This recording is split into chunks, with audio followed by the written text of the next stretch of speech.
तो फाइनली आज के इस वीडियो में आज मैं आप लोगों को पढ़ाने वाला हूँ आलेख विधि। आलेख विधि का जो वीडियो है ये काफ़ी इंटरेस्टिंग होगा, आपको मज़ा भी आएगा क्योंकि आपको कुछ नया सीखने को मिल रहा है। तो इस वीडियो को पूरा देखना, एंड तक देखना, और इसमें मैं जो चीज़ आपको समझाना चाहता हूँ वो सारी चीज़ें तभी आपको समझ में आएगा जब आप वीडियो पूरा एंड तक देखोगे। तो चलो शुरू करते हैं। तो यहाँ पे हम एग्जाम्पल नंबर 7 को लेकर हल करेंगे। एग्जाम्पल नंबर 7 में क्या दिया है? तो देखो एग्जाम्पल नंबर 7 में दिया हुआ है, एक व्यक्ति ने 3 कुर्सियों तथा 2 मेज़ों को 1200 रुपये में खरीदा तथा 6 कुर्सियों और 4 मेज़ों की कीमत 2400 रुपये चुकाई। तब एक कुर्सी व एक मेज़ की कीमत ज्ञात कीजिए। यहाँ पे 2 चीज़ों का जिक्र हुआ है, एक कुर्सी और एक मेज़। ध्यान देना, यहाँ पे किन चीज़ों का उपयोग हुआ है? मतलब 2 चीज़ों का उपयोग हुआ है, एक तो कुर्सी बोला है, एक मेज़। दोनों को जब वो खरीद रहा है तो कितना रुपया दे रहा है? 1200 रुपया। तो ऐसी एक समीकरण बन गया। देखो, हम कुर्सी को मान लेते हैं एक्स, और यहाँ पे जो मेज दिया है, देखो कुर्सी दिया है और मेज, तो हम कुर्सी को एक्स मान लेते हैं और मेज को वाई मान लेते हैं, और दोनों को खरीदने में कितना रुपया देना पड़ता है? 1200 रुपया। तो यहाँ पे 3 कुर्सियां मतलब 3x, 2 मेज मतलब 2y बराबर 1200 रुपया। तो इसे हम कैसे लिख सकते हैं? इस तरह से। देखो यहाँ पे मैं फालतू ये चीज़ नहीं बता रहा हूँ क्योंकि ये टॉपिक मैंने बहुत ही आपको समझाया है। तो ये जानते हो कि ये एक्स कैसे हुआ, ये वाई कैसे हुआ। आपको पता है कि कुर्सी को आपको एक्स मानना है और मेज को क्या मानना है? वाई मानना है। तो काफ़ी मज़ेदार टॉपिक है ना, लेकिन इसे मैं थोड़ा सा शॉर्टकट कर रहा हूँ। 3 कुर्सी मतलब 3x, 2 मेज मतलब 2y। तो इसे हम इस तरह से लिखेंगे, 3x प्लस 2y, दोनों को खरीदने में कितना रुपया देना पड़ रहा है? 1200 रुपया। तो एक समीकरण यहाँ पे आपका बन गया। अब दूसरा समीकरण बनाते हैं। दूसरा समीकरण के लिए देखो कहाँ पे लिखा हुआ है टॉपिक। तो देखो 4, यहाँ पे एक सेकंड, क्या है? 6 कुर्सी, यहाँ पे 6 कुर्सी है ये और 4 मेज है। तो 6 कुर्सी मतलब 6x और 4 मेज मतलब 4y, और कितना देना पड़ रहा है दोनों को खरीदने पर? कुर्सी और मेज को खरीदने पर उन्हें 2400 रुपये देना पड़ा है। तो देखो यहाँ पे 6x प्लस 4y बराबर 2400। तो इस तरह से 2 समीकरण प्राप्त हो गया। अब हम इन्हीं दोनों समीकरणों का उपयोग करके प्रश्नों को हल करेंगे आलेख विधि में। तो देखो अब समीकरण को कैसे हम हल करने वाले हैं। तो यहाँ पे हम दोनों समीकरणों को लिख लेते हैं। पहला समीकरण क्या है? पहला समीकरण था 3x प्लस 2y बराबर 1200। ये पहला समीकरण है। दूसरा समीकरण है 6x प्लस 4y बराबर यहाँ पे था 2400। ये दूसरा समीकरण है। अब आलेख विधि में हम हल करेंगे। तो आलेख विधि में हल करेंगे तो यहाँ पे हमें लिखना होगा आलेख विधि से। आलेख विधि से हल करेंगे। अब आलेख विधि से हल करेंगे। अब आपके मन में कंफ्यूजन हो रहा है कि आलेख विधि से हल कैसे किया जाता है। तो देखो बहुत ही इंटरेस्टिंग टॉपिक है और बहुत ही आसान है। आपको करना क्या है, हमें इन दोनों में से बारी बारी से एक एक समीकरण को लेना है। तो पहले हम पहले समीकरण को लेते हैं। पहला समीकरण क्या है? तो देखो ये पहला समीकरण है। तो 3x प्लस 2y बराबर यहाँ पे 1200 दिया हुआ है। यहाँ पे कितना दिया हुआ? 3x प्लस 2y बराबर 1200। हम क्या करेंगे, यहाँ पे ये जो x का मान है ना, कुछ मानेंगे हम, ऐसे संख्या मानेंगे जिससे हमारा जो y का मान है बहुत ही आसान अंक प्राप्त हो। सीधी सी बात है कि हम x के मान को ऐसी संख्या मानेंगे जिससे हमारा जो y का मान है वो बहुत ही आसान प्राप्त होना चाहिए हमें, तभी यहाँ पे हम इसे हल कर सकते हैं। तो यहाँ पे देखो सबसे स्टार्टिंग पॉइंट जो होता है नंबर का, वो स्टार्ट होता है 0 से, फिर 1, फिर 2, इस तरह से बढ़ते जाएगा, फिर 3, इस तरह से आगे ये बढ़ते जाएगा। तो यहाँ पे हम अगर 0 मानते हैं तो क्या ये आसानी से हल हो सकता है? तो यहाँ पे मैं x बराबर 0 रख के देखता हूँ। x बराबर 0 मतलब ये पूरा मान 0, फिर 2 इस पार आके यहाँ पे हल कर सकता है। तो देखें x का मान 0 रख के, तो यहाँ पे लिख लेते हैं x बराबर 0 रखने पर और यहाँ पे आपको लिखना है माना। ठीक है, यही आलेख विधि है। आलेख विधि में क्या होता है कि हमें x और y के मानों को हर बार मानना होता है। जब तक कि हम मानेंगे नहीं तब तक कि हल नहीं होगा। ये आलेख विधि का नियम है, याद रखना। आलेख विधि का नियम क्या है? आलेख विधि का नियम है कि x और y के मान को हमेशा मानना होता है। यही नियम है इसका, तभी हम इसे हल कर पाएंगे। तो हम यहाँ पे x के मान को क्या माने? यहाँ पे हमने 0 माना, तो 0 रखेंगे जहाँ पे x रहेगा। तो समीकरण 1 में हम, यहाँ पे समीकरण 1 है ना, तो यहाँ पे हम 0 रखेंगे। तो ये हो जाएगा 3 गुणे 0 प्लस 2y बराबर 1200। यहाँ पे ये पूरा मान 0 हो गया, तो यहाँ पे बचे क्या? सिर्फ 2y बराबर 1200 बचेगा। 2 इसके साथ गुणा के रूप है, इसका मतलब ये हो जाएगा तिर्या गुणा, और 2 आ जाएगा 1200, यहाँ पे 2 इसको भागित कर देगा। तो यहाँ पे y का मान क्या प्राप्त हो जाएगा, y का मान प्राप्त हो जाएगा यहाँ पे 2 छक्के 2 शून्यम 2 शून्यम, y का मान प्राप्त हो गया कितना 600। अब हम इसे लिख लेते हैं यहाँ पे इस तरह से, p दे देते हैं, p मतलब बिंदु पॉइंट है। बिंदु पॉइंट क्या क्या हुआ, जब हम x का मान 0, देखो क्या माने हमने x का मान 0, तो एक बिंदु पॉइंट तो 0 निकल गया और y का मान कितना है 600 आया। तो इस तरह से एक बिंदु पॉइंट निकल गया। अब हम क्या करेंगे, उसी पहले समीकरण में इस बार हम y का मान 0 रखेंगे। क्या रखेंगे, y का मान 0 रखेंगे। तो देखो ये समीकरण 1 है, तो इसी में हम y का मान क्या रखेंगे 0। तो पुनः आप क्या करेंगे, यहाँ पे आप लिखो पुनः समीकरण 1 में y बराबर 0 रखने पर, तो यहाँ पे समीकरण था 3x था प्लस 2, अब y का मान कितना रख रहे हैं 0, तो इसके साथ 0 का गुणा हो जाएगा और ये रहा 1200। यहाँ पे ये दोनों 0 हो जाएगा, तो इसको अब लिखने की जरूरत नहीं है, बचा क्या 3x, ये रहा 3x, ये हो गया 1200। आगे हल करेंगे तो ये हो जाएगा 1200, 3 इसके साथ गुणा के रूप में है, मतलब यहाँ पे सिर्फ हमें x चाहिए, 3 कहाँ पे आ जाएगा नीचे में, तो यहाँ पे x का मान क्या प्राप्त हुआ 3 एकम 3 चौके, ये रहा 400। तो यहाँ पे x का मान यहाँ पे कितना प्राप्त हुआ 400 प्राप्त हुआ। तो अब हम क्या करेंगे, यहाँ पे बिंदु पॉइंट लिखते हैं p बराबर, मतलब p बिंदु पॉइंट, तो x का मान यहाँ पे 400 है, तो x को हम आगे लिखते हैं और y का मान हम पीछे लिखते हैं, और y को हमने क्या माना है, देखो यहाँ पे 0, तो ये रहा 0। इस तरह से दूसरा बिंदु पॉइंट हमें प्राप्त हो गया। एक समीकरण में हमें 2 बिंदु पॉइंट लेना है, तो इस तरह से हमने 2 बिंदु पॉइंट प्राप्त कर लिया। आगे अब हम इसको कुछ नहीं करेंगे, ठीक है, अब हम इसको कुछ नहीं करेंगे। अब हम क्या करेंगे, अब हम डायरेक्ट दूसरा समीकरण को हल करेंगे। हम बहुत लंबा मान नहीं लेंगे, x का मान कई मान निकल सकता है। x का यहाँ पे जैसे 0 हमने रखा तो 0 निकला, अब हम यहाँ पे 1 रखेंगे या फिर 100 रखेंगे, 200 300 400 इस तरह से रख सकते हैं। तो हमें रखने की आवश्यकता नहीं है, जैसे कि मैं यहाँ पे आपको दिखाता हूँ। ठीक है, मैं यहाँ पे ये चीज आपको दिखाना चाहता हूँ। देखो यहाँ पे प्रश्न ने क्या किया है, काफी डाउट करते हैं, यहाँ पे डायरेक्ट उन्होंने x की जगह में 100 रखा है, फिर 200 300 400 500 600, ये मान मुझसे भी आएगा अगर मैं रखूंगा तो। जब 100 रखूंगा तो 450 आएगा, जब 200 रखूंगा तो 300 आएगा, ये आएगा ही आएगा। लेकिन हम उतना लंबा नहीं बनाएंगे, हम छोटा बनाएंगे और हम अपनी समझ के हिसाब से विकसित करेंगे। ठीक है, तो हम छोटा बनाते हैं, लेकिन हमें जो चीज चाहिए वही चीज हमें आंसर में देखना है। तो स्टार्ट करें। अब हम दूसरा समीकरण को हल करने वाले हैं। तो दूसरा समीकरण क्या है, देखो भाई दूसरा समीकरण देख लेते हैं। यहाँ पे है 6x प्लस 4y, तो लिखो यहाँ पे 6x प्लस 4y बराबर दिया हुआ था 2400। ठीक है, इस तरह से 2400 दिया था। अब यहाँ पे क्या करेंगे, यहाँ भी हम x की जगह पे 0 रख सकते हैं, तो रख लेते हैं। x बराबर 0 रखेंगे, रखने पर तो यहाँ पे हो गया 6 गुणी 0 प्लस 4y बराबर ये हो गया 2400। तो यहाँ पे हमें मान प्राप्त होगा, इसका 0 हो गया, ये हो गया 4y बराबर 2400, और यहाँ पे y बराबर 2400 अपान 4, ये 4 गुणा के रूप में, इसलिए यहाँ पे नीचे आ गया। तो y का मान क्या प्राप्त हो रहा है, 4 छक्के 24, 6 और 0 0, y का मान यहाँ पे प्राप्त हो रहा है 600। तो x का मान यहाँ पे p से x का मान कितना निकला 0, और y का मान यहाँ भी 600 प्राप्त हुआ। समझ में आया ये।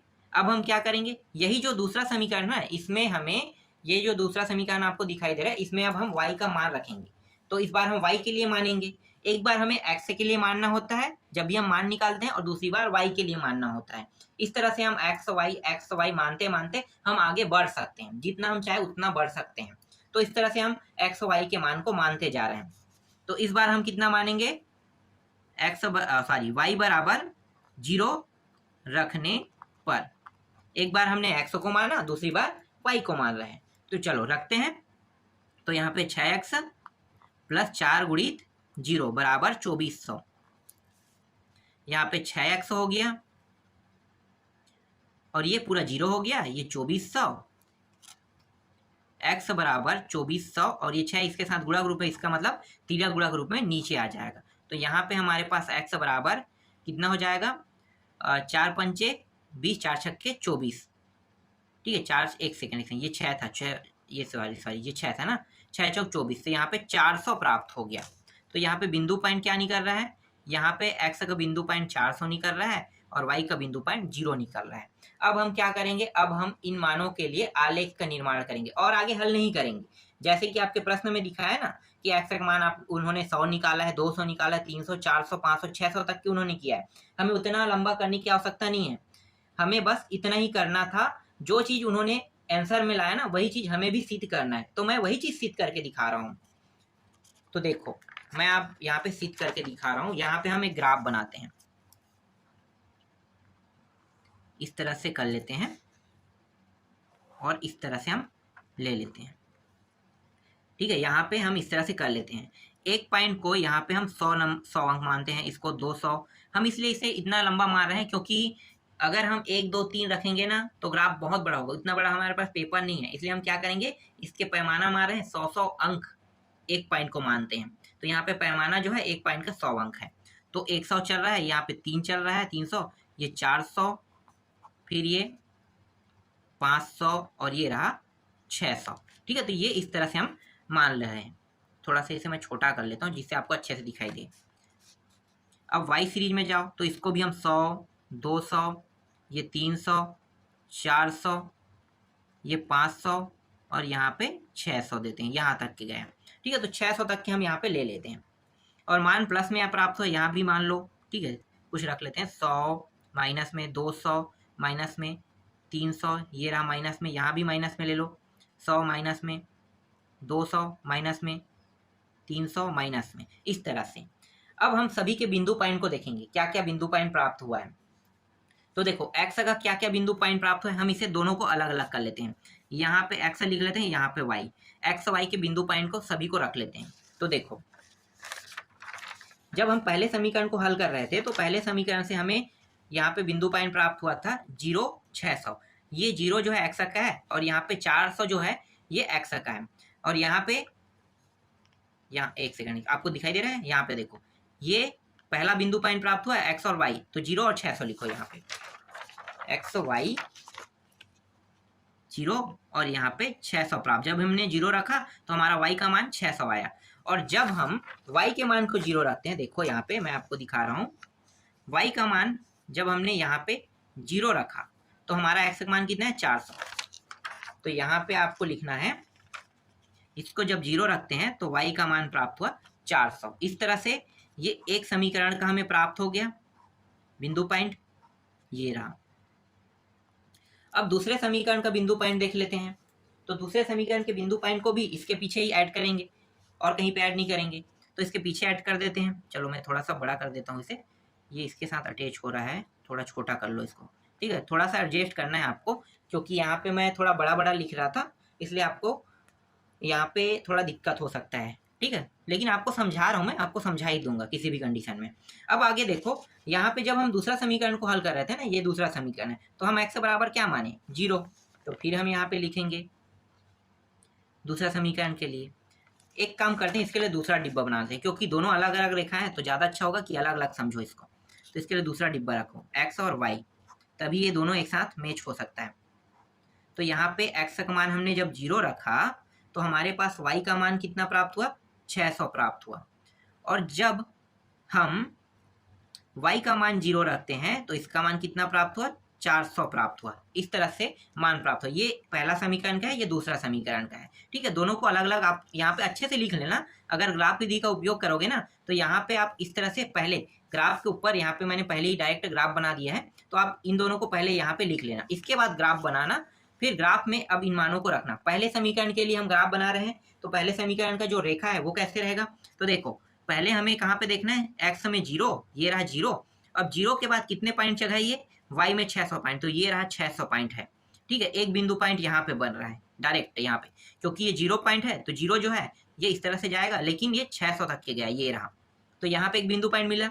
अब दूसरा जो बिंदु पॉइंट है वो क्या रहेगा, x का मान 400, तो ये रहा 400, और y में कहाँ पे देखना, 0, तो ये 0 वाला पॉइंट हुई, ये y में 0 गया और ये 400 पॉइंट तक के यहाँ पे गया। अब इन दोनों रेखाओं को मिला दो, तो आपको इस तरह से इन दोनों रेखाओं को मिलाना है। तो एक बिंदु पॉइंट यहाँ था और एक बिंदु पॉइंट यहाँ था।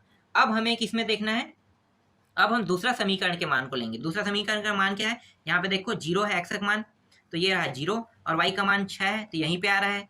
ठीक है, यहीं पे बिंदु पॉइंट निकल रहे हैं यहाँ पे।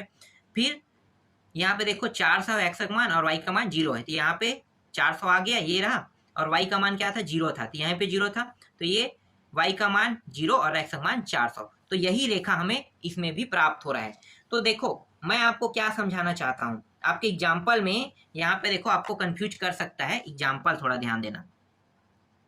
देखो यहाँ पे क्या लिखा है, यहाँ पे x का मान 100, 200, 300, 400, 500, 600 इस तरह से निकाले हैं उन्होंने, ठीक है। अब यहाँ पे देखो ये मान निकाला है, और यहाँ पे देखो रेखा क्या प्राप्त हो रहा है, एक रेखा, यहाँ भी एक रेखा है, और हमने भी एक ही रेखा में सिद्ध कर दिया है।